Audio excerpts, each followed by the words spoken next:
All right, everyone. I think we are going to go ahead and get started. Thank you so much for joining us today. I do want to let you know before we get started that we will be waiting to answer questions that you have until the end of the presentation. So when you submit a question via the chat, please also include your email address. So if we do not have time to address your question at the end, we can follow up with you at a later time. This presentation is already being recorded and will be available on our website starting next week. So if you ever need to come back and refresh yourself on any of this information, you will be able to do so. With that being said, we will go ahead and get started. My name is Rachel DeMoy, and I am the program manager for Willie J. Senior Off-Campus and Commuter Student Engagement. And my name is Molly Phillips. I am Chief Counsel for the Civil Team at Student Legal Services here at Ohio State. We're a team of 9 attorneys here at Ohio State, and we represent the students.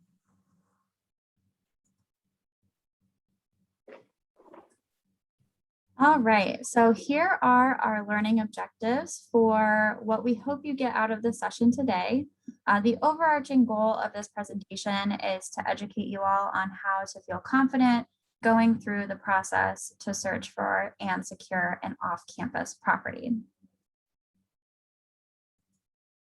The housing process can be split up into 5 different sections, and we will walk through all of it this afternoon.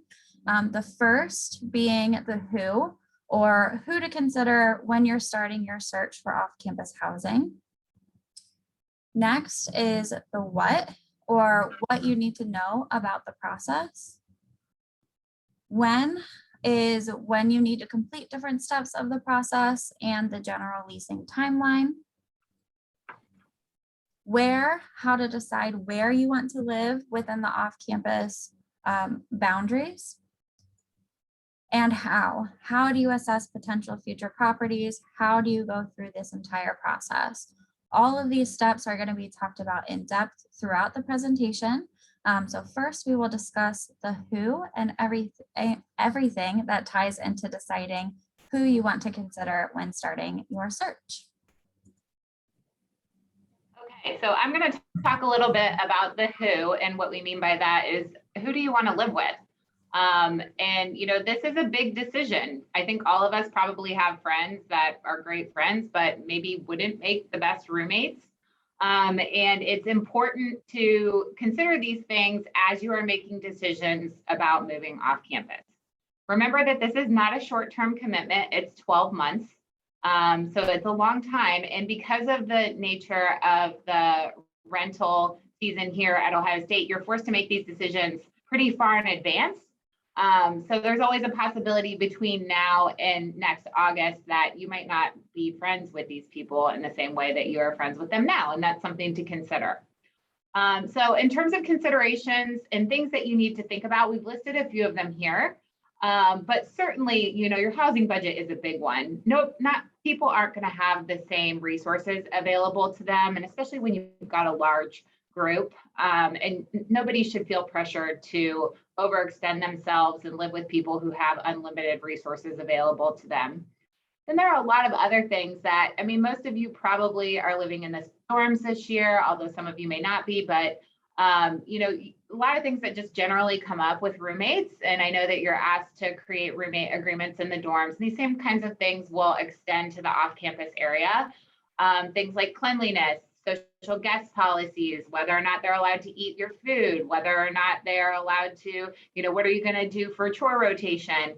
I can tell you after working at Student Legal Services for 10 years that these small things really do tend to spiral into much bigger issues if they're not considered and discussed before you actually move into the property.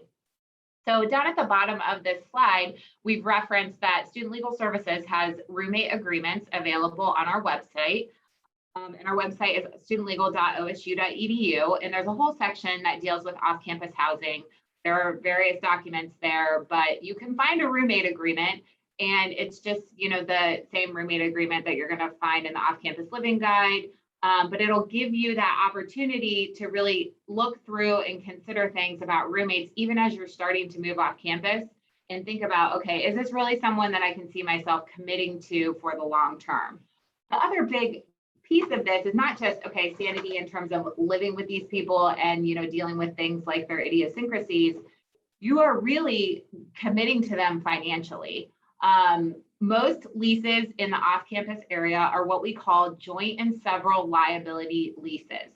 That's really important to understand what that term means, because most of us have a general idea of joint liability and roommate situations. For instance, I'm going to rent a property that is $2,400 a month with 4 people, so we're each going to pay $600 a month in rent.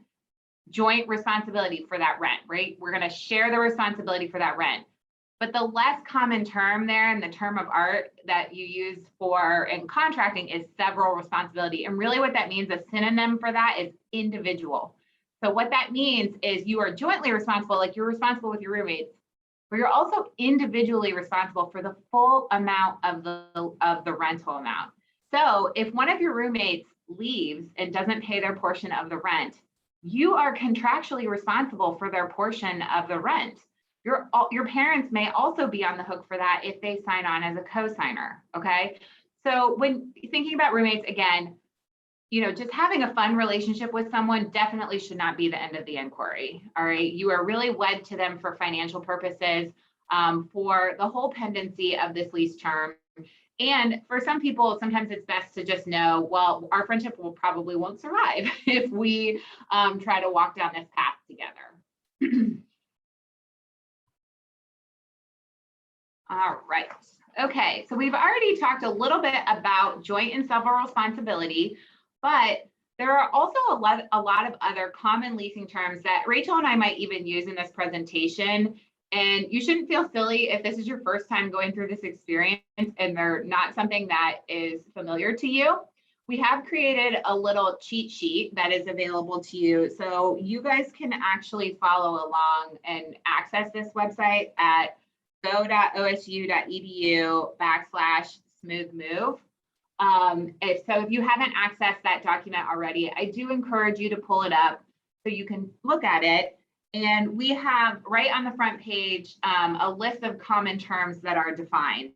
And that joint and several liability term that I already referred to is listed right there at the top, again, because it is such an important thing to consider as you are making a decision to move off campus. One thing that I didn't mention last time, and like when this becomes even bigger of a deal sometimes, is when you've got 15 roommates. It can be really challenging to vet that number of individuals that you're living with, and just remember that even one person can kind of have broad reaching implications for your living situation with your landlord. A couple other terms that I just want to kind of go over quickly, because you are going to hear them as you are starting to talk to landlords about moving across High Street. Co-signer is a term that we use to indicate that somebody is going to promise, they're going to sign the contract as well, and they're going to promise to take care of the financial obligations under lease agreement if you don't live up to your obligations. So most students rely upon a parent or a trusted advisor, another family member to act on their behalf and co-sign for them. The other term that landlords will use is guarantor. Those terms mean the same thing. They're interchangeable for your purposes. You don't need to worry about the distinction. But if somebody says you're going to need a co-signer, just understand that you want to involve your parents or whoever is going to act as your co-signer in the whole process, because you don't want to get to the end of it and then have them say, no, I'm not signing off on this, and you've already given the landlord money. A couple of other things to know what it means: a security deposit, okay? So it's really common for me to talk to students in lease reviews and have them say, I don't know what a security deposit is. Well, that's okay. A security deposit is just money that your landlord takes on the front end of the lease term, but it's your money, and they have to hold on to it for the entire lease term. And then at the end of it, it will take out deductions if you cause damage to the property beyond normal wear and tear, or if you have unpaid rent or unpaid fees and things like that, okay? So here in the campus area, it's very common for landlords to require 1 month's rent for a security deposit. Some places more, some places less. But in terms of, just kind of beginning to budget and think about this as you're starting to sign leases, you should really kind of prepare for that type of an expenditure that you're going to have pretty soon, right away. The other term on this sheet, and I'll let you review the rest of it in detail on your own time, that I would encourage you to get familiar with, is this concept of renter's insurance. So you may or may not have renter's insurance in the dorms, but as you move off campus, it becomes very, very, very important. Renter's insurance will protect your personal belongings in the event something happens to you that is not the fault of your landlord. The two most common examples I use are theft and fire, okay? So if, for instance, you're living in the off-campus area and you're home on winter break and someone happens to break into a window and steal personal belongings, okay? Then your renter's insurance is something that you rely upon to make a claim so that your personal belongings can be replaced. It's very inexpensive. It's about $10 to $20 a month here in Columbus, Ohio, which is just well worth it. It's $100 to $200 a year, somewhere in there.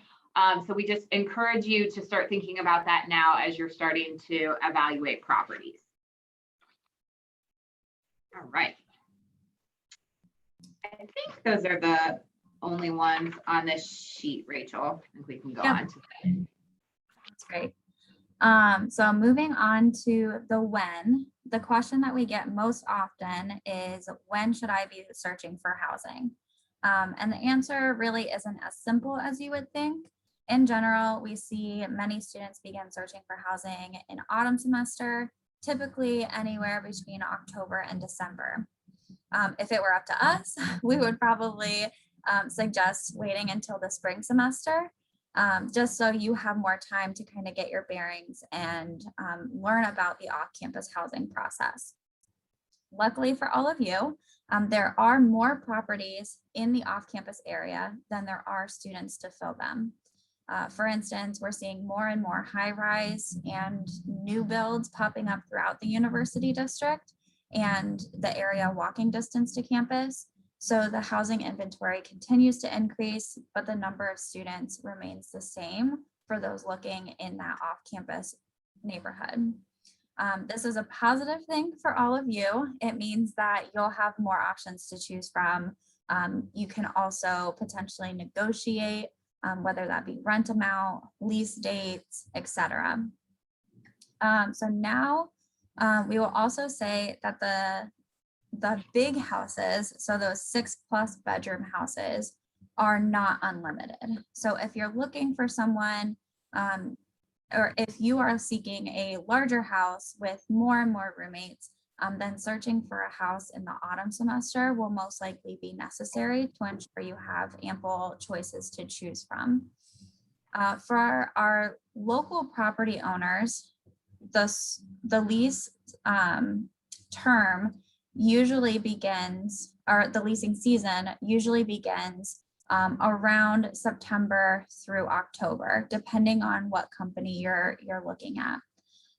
And September, we definitely think is too soon. So you are not late if you have not started looking into this process.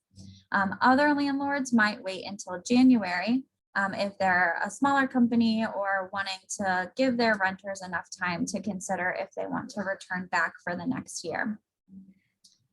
So property owners ask their current tenants if they're planning on staying for the upcoming year and are asking students to commit pretty quickly after moving in. So keep that in mind as you interact with landlords and interact with students who live off campus, that they're probably being asked whether or not they want to return pretty quickly. The advantage of waiting for you is that the longer you wait, the more likely you are to get like a great deal on an apartment, take advantage of any special offers they might be giving in that particular month. So moving on to the where you choose to live is also extremely important. And we have a link in that packet that Molly was referencing earlier that'll take you to an interactive map, which is displayed on the screen.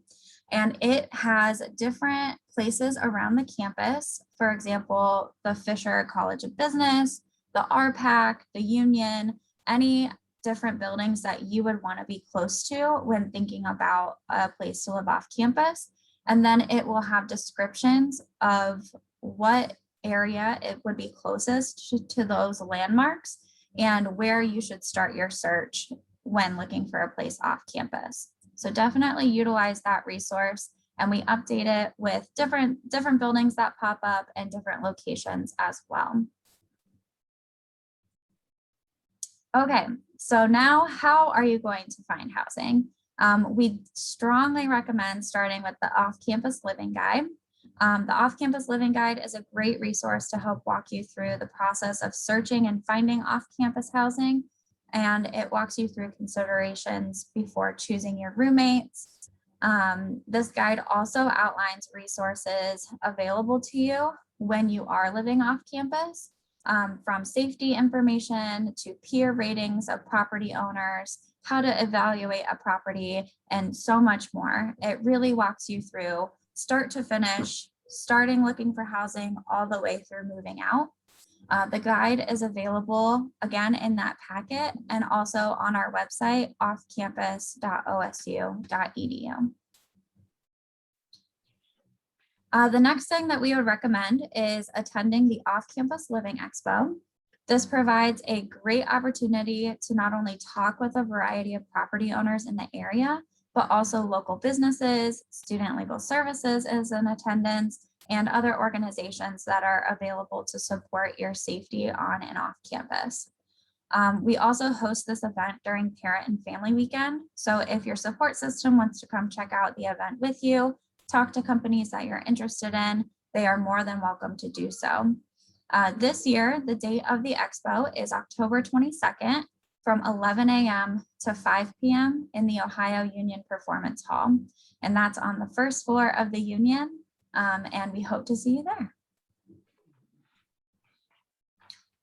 Okay, so now for the information that we know most of you are interested in, resources to help you locate your housing options. Our office keeps in contact with local area property owners, and if they choose, they're able to pay a fee to register with our organization, which allows them to have their properties featured on our online housing search at offcampus.osu.edu. Please keep in mind that these are not every property owner in the area, and these are definitely not university approved or endorsed properties. We simply serve as a resource center, letting you know what's out there and what's available. There are also similar types of websites like Zillow or rental.com. However, the difference is that offcampus.osu.edu not only provides you with the information on available properties, but also all of the resources to make a well-informed decision for you as a student at Ohio State. Some alternative methods that you can utilize to get information about available properties on campus might include walking around and knocking on doors to see if students are re-signing and to get information about the landlord. Maybe they're moving out because they're graduating, or maybe they're moving out because of an experience they had. Either option would be good information for you to know. And then you can also check in and see if they're planning on re-signing their lease for the following year. So in summary, we recommend starting looking at the Off-Campus Living Guide and starting your off-campus housing process there, and then moving on to the online housing search to seek out specific property owner information and really nail down where you want to live. Then making sure that you're getting a sample lease from property owners and starting to tour apartments. And then finally scheduling a lease review with Student Legal Services and ultimately signing a lease with your property. Okay, and before we get to the lease review, we do want to wait and just go back just a little bit and talk a little bit more about actually touring the property. And first and foremost, when I say tour, please go and see it in person. We have gotten so comfortable with Zoom everything. A lot of these landlords are going to try and get you to Zoom view a property. And I can tell you, having now coming 1 year out of, where we were last year with a lot of people, still attending school virtually. And I think most of these meetings happening via Zoom, that we are having lots of problems that are stemming from students who did not physically view the property. Okay, so that's kind of my first shtick, is just make sure that you advocate to do an actual walkthrough of the property. There are lots of things that you can't see on a Zoom, walkthrough of a property. They might not show you that your property is right next to the dumpster, or, that you are super close to another area of the building that you wouldn't necessarily be interested in. Nothing is going to substitute a physical walkthrough of your specific unit, okay? That packet of information that we've been referring you to does contain a really helpful checklist of evaluating factors that you can look at when you are trying to consider a property. And especially if this is the first time that you've ever gone through this process, I can't even begin to tell you how helpful this list is. I really wish I would have had it when I was 19, 20 years old, and I was doing the same process that you guys are going through as well, okay? It's gonna break it down into several different categories, okay? So we have categories of price, location, exterior safety, interior quality, and then just kind of like an other factors consideration, and also considerations about your landlord. I can't tell you, like, every single one of these factors is really important to consider. And if you do it, you are going to be leaps and bounds ahead of many of your classmates who aren't doing the same amount of vetting on the front end. And a little bit of homework on the front end of finding your property will give you a whole lot of peace of mind as you go through this process, okay?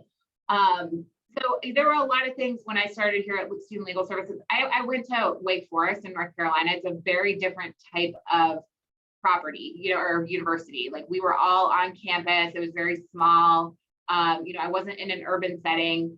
So many considerations here at Ohio State that I think are really kind of unique to this area. So you really should take a look at this list and think about, okay, we are in an urban setting. I do need to be mindful of my environment and, where I'm living. And there are things like lighting and, other safety considerations, making sure that the property has appropriate bolt locks, making sure that all of the windows are working, that you feel like, you are high up enough off the ground if you don't want to be living on the first floor. Also another reason not to do a Zoom interview. But this list that we've provided you with is such a great checklist, and we really encourage you to take it out and look through it, not just yourself, but with whoever is co-signing with you. And some of these things are going to be more important to you than others. For instance, let's say you're extremely studious and you're only here for school and you're really not interested in the party scene. I mean, well, you probably shouldn't live on like 15th and Indianola. It's probably not going to be a great setting for you. Get to know the neighborhood, get to know, walk it at various times of the day, go there on the weekends to get a feel for the area to see if it's going to be a place that you really want to commit to being. Okay. But, if you have any sort of questions, then after you have gone through this process, and then we get to the lease review process, we can talk then more specifically with you about each one of these factors. Okay. Next, we are going to talk about the lease review process, which is certainly a big part of my job this time of year. Student Legal Services, like I said earlier, we have 9 attorneys in our office, and our only job is to represent Ohio State students. And, we do a lot of housing. It's not the only thing we do, but it's certainly a significant percentage of what we do. And part of our job is not only to represent you when things go bad, it is to educate you and to hopefully help you avoid problems. And a big part of that is getting students to appreciate the gravity of the contracts that they are signing. And, that is why we do lease reviews. A lease review is a chance for you to go through your lease agreement with an attorney. You're going to sit down with one of us or do it over the phone or do a Zoom. And we will actually review your lease agreement with you. We'll make sure that you understand the material terms in the lease agreement. Okay. The goal of the lease review is not to say, should I sign this or should I not sign this? The goal of the lease review is to help you understand what the document says, what it means legally, so that you can make an informed decision. Now, I will say also that leases in the campus area vary tremendously. Some of the leases you're going to find are 2 pages long and they're bare bones and they just kind of have like meat and potatoes in terms of terms and conditions. Some of them are going to be 65 pages long with 15 addendums. And you're like, what the heck am I even getting myself into? That's okay. That's why we're here. And our job is to say, don't worry about this stuff. This is the important stuff. And, we can help you evaluate, whether it is going to be something that you want to commit to. Lease reviews at Student Legal Services are a 30-minute long appointment. In addition to that, we will also send you a pre-lease review video that you are required to watch before we will do a lease review with you, because there's a lot of very repetitive information that we provide in lease reviews. And so we give that in the video now so that we can then do more lease reviews for more students. So then your 30 minutes with us is going to be more meaningful because we'll be able to make it really very tailored and specific to your situation. Okay. So you're definitely make sure that you understand the process, that you make sure that you get the lease to us on time so that we will have the full 30 minutes to be able to dedicate to you, to discuss with you your specifically so that you can ask any questions that you might have. That's another thing that I would just say is, it really runs the gamut in terms of students coming to our office for lease reviews. I mean, sometimes we have people who are armed with a ton of questions. Sometimes we have people who have only scheduled this because their parents have made them do it. Either way, you're going to get a great service provided by our office, but it is great if you have at least glanced at it beforehand, because then we can really focus our conversation on, the things that you are concerned about, what your actual questions are, because we don't really want to bore you to tears and just kind of reiterating what is in the document itself. Now, we do lease reviews, and it's a huge chunk of what we do in the fall, but that is not all we do. So this is definitely helpful. Hopefully, if you guys aren't currently living off campus, and you probably aren't since you're taking this webinar, you might have friends or family members that attend Ohio State that do. I mean, we will represent you if something goes awry when you are living in the off-campus area. Okay, we can assist you with seeking repairs from your landlord if they're not doing what they're required to do under Ohio law. If they fail to provide you with your security deposit back at the end of the lease term, which does happen, we can assist you in obtaining that security deposit back on your behalf. We can also do intakes with you with respect to sublease agreements or roommate agreements. That becomes a huge issue in the spring as students start to decide, okay, I've got an internship in Seattle, so I need somebody to rent my apartment for the summer. We can help you with those contracts. We can help you understand what that means for you legally and the best ways to protect yourself. Okay. So we hope that you utilize both Rachel's and my office throughout this process. We both have kind of unique things to contribute to you as you go through the process, but just make sure that you're taking advantage of the resources that are available to you because they're really great while you're here at Ohio State. All right. Okay. So next, let's talk a little bit about budgeting. We're not going to spend a ton of time on this, but I did reference this kind of at the beginning of the presentation when we were talking to your roommates about consider budget considerations. Just remember that when you are budgeting to live off campus, rent is not your only consideration. Far from it. Depending upon your lease agreement, there are likely to be other expenses included in living off campus, including things like utilities, renter's insurance, your parking, and food. Okay, so utilities are things like electric, gas, water, sewer, and internet. Sometimes they're included in your lease agreement, sometimes they're not.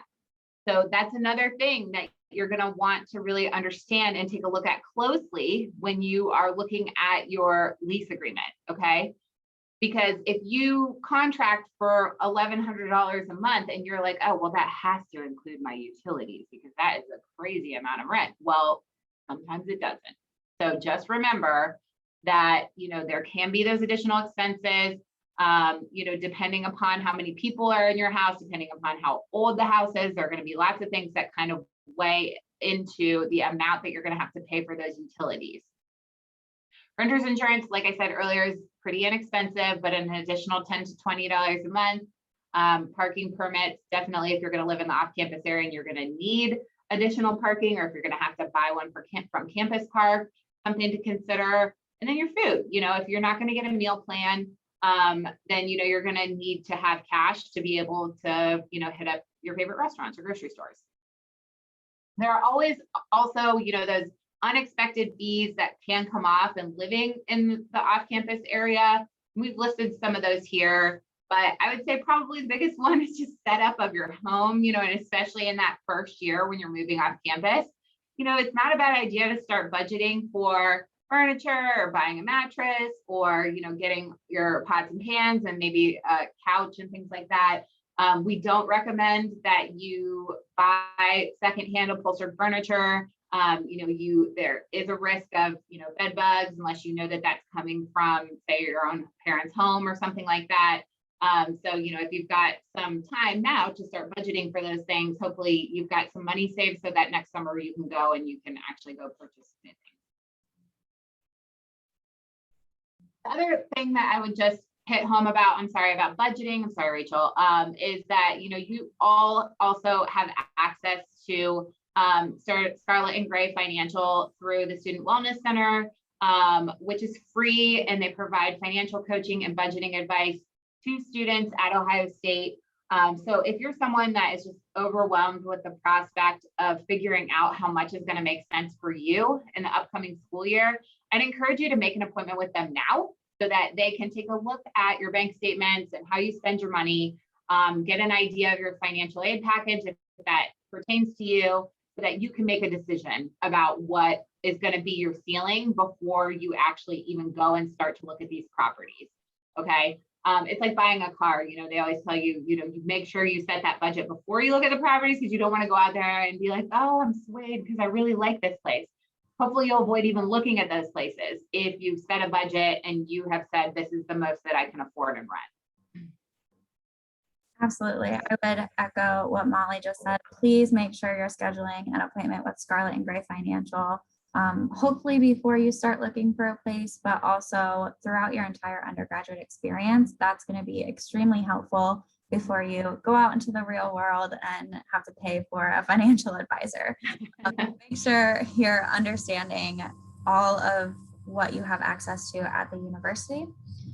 In summary, we definitely want you to consider your number of roommates, who your roommates are. Like we said, you're entering a legal agreement with them. So you really need to be able to build that trust and know that they're going to remain a consistent person for you throughout the year. Factoring in location, budget, property owner, and lease restrictions, while also utilizing your resources that we provide in both of our organizations and across the university. Starting out with that off-campus living guide, you can also look at the USG Renters Guide, which is available on the undergraduate student government website as well as our website. And that is a compiled list of all student opinions of property owners and their experiences that they've had with those property owners off campus. Making sure that you're going to the Off-Campus Living Expo on October 22nd, and bringing anyone in your support system that you think would value from that experience. signing up for your lease review, and then getting that coaching session with Scarlett and Gray Financial. So lastly, in that packet of information that we've been referencing at go.osu.edu/smoothmove is this activity for you to do at your own pace. We have different factors in each of the factors column, and this is kind of a rubric to grade different properties that you are interacting with. This will help you make an easier decision, hopefully, and allows you to come to a collective consensus if you create the rubric together with your roommate on what your non-negotiable features and desired features are going to be. For example, a non-negotiable feature could be lighting in the parking lots, or a dishwasher, and then some of those desired features might be keyless entry. So after you fill out all of your different factors and utilize this rubric, you can also turn to the next page of the packet and utilize the decision matrix on that page. This will allow you to grade each unit you are considering, and whichever one has the highest score, that's the one that wins. So definitely utilize those as you are trying to make decisions about your off-campus living experience. And one more thing before Rachel moves on, for non-negotiable factors, I can't tell you the others, how many times this has also come up. Air conditioning is something you need to ask about. We have students all the time because they go and view these properties in November and October when it's beautiful outside and the heat is on, and they're not thinking about air conditioning. They just assume that the property has air conditioning. So in Ohio, I mean, landlords are not required to provide you with air conditioning. If that is a non-negotiable factor, make sure you look for it when you're going to your property.